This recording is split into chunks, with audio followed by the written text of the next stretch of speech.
Today we are talking about how to tune your guitar, and this is kind of important because you want your guitar to sound really good.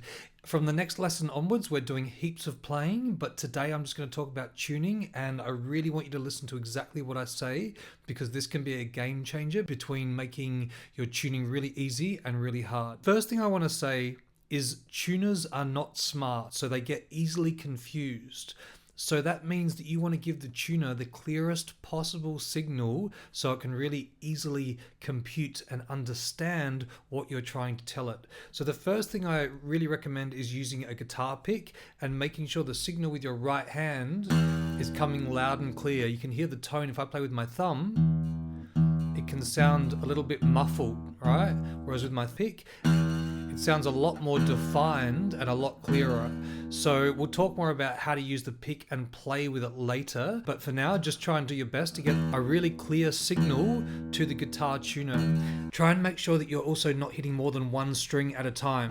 Okay, if you're clipping that second string, it's going to really confuse that tuner. The other thing is too, when you're using a tuner, try and play about every second or so. If you play non-stop like this, it's too much information for the tuner to process. Or if you play like this and let it ring out for a really long time, after a second or so, it can't really hear the note anymore so clearly. So it might get a bit confused. Today I'm going to show you two different ways to tune your guitar. One is with an electronic tuner, like in that picture at the top there. It looks a bit like this. I'll give you a close-up on that in a minute. And also with a online tuner. There's a link there. That link's also in your book. Firstly, let's talk about these tuners. These are just basic guitar tuners you can buy from a guitar shop or from eBay. Really simple, really affordable. Pretty simple. If it's in the middle there, you'll see in a second it's in tune. If it's on this side, it's a bit flat, which means it's too low and it needs to come up. If it's on this side, it's going to be too high and it needs to come down. Now these tuners go on the headstock of the guitar like this. So I'm going to turn it on, holding down the button. These tuners pick up the signal of the guitar through the wood of the guitar, through the vibration of the wood. So if your guitar tuner is not touching the guitar, you'll see it's not going to work, okay? It needs to be clipped onto the guitar. It's very important.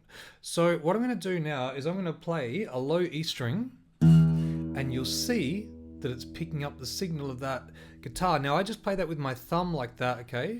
And you can see it kind of didn't pick it up very well there. It was a little bit confused, where if I play it with my guitar pick, you'll see it'll give it a lot clearer reading. Okay, you can see it's a little bit flat there.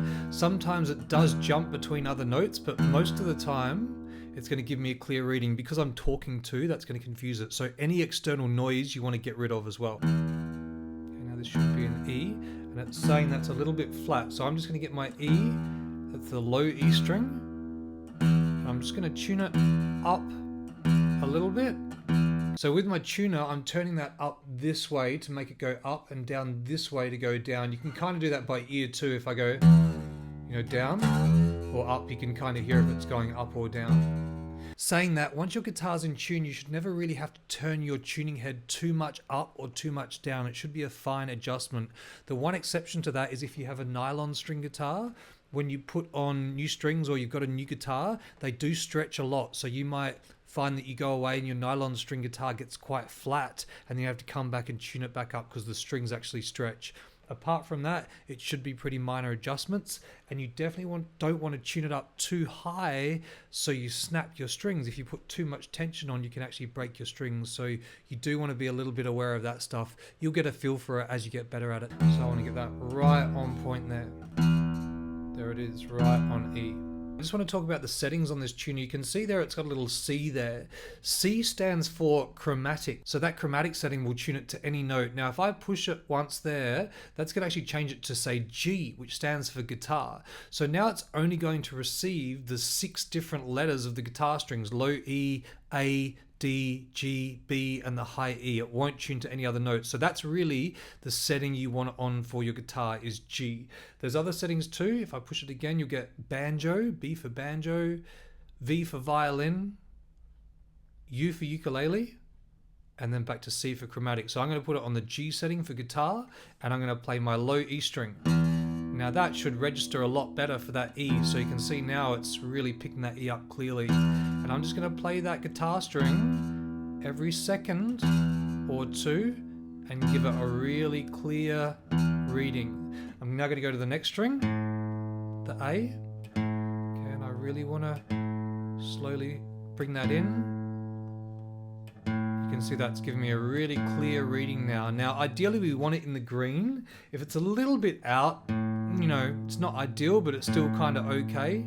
Don't get too crazy about it, but really, we really want it spot on in the green there. Now, if you think about when you play a string, if you think about the vibration, when you hit it hard, it's vibrating like this, right? So the string is actually slightly sharp when you hit it. If you hit it hard, it's going to register sharp, and then it's going to come back down to the middle after you hit it, because that string's vibrating and then it settles in. So you really want to play the note into the tuner as if you're playing the guitar, not too hard, not too soft. So I've got a really nice kind of light attack that's really consistent with that. So again, let's get that spot on. There it is. Next one, D. Tune that up. Now you want to do this by yourself without this video, okay? Because if you've got my guitar sound coming through the audio, it might throw out the tuner even again, because it might pick it up through your guitar into the tuner. So watch that. Okay, G next. All the 6 guitar strings up to the B. And then up to the high E. And I always like to check my low E again at the end. Because we may have increased the tension on the strings over the time of tuning the 6 strings, if your guitar was really out of tune and you've increased the pressure, tightening up those strings as you've tuned it, what do you think that's going to do to the neck on the guitar? It's going to actually pull the neck forward slightly, which is probably going to put all the other strings slightly out of tune. So interesting things. It's always good to check the strings a second time if you have time. Now, if you don't have one of these tuners yet, you can actually use an online tuner, which is that link. And this is a fantastic tool. Same kind of thing. If I play that E string here, you can see that's working well. So that A string. And this does pick it up through the microphone on the computer. I think you can use it on your phone too, so same thing there. There it is, all 6 strings perfectly in tune. So really cool ideas there. That thing about getting a really clear and concise signal to the tuner is really super important, okay? Pretty obvious, but really important. Great job. So your guitar is now in tune. So now we're ready to play together. In the next lesson, we're going to start playing. I can't wait. See you there.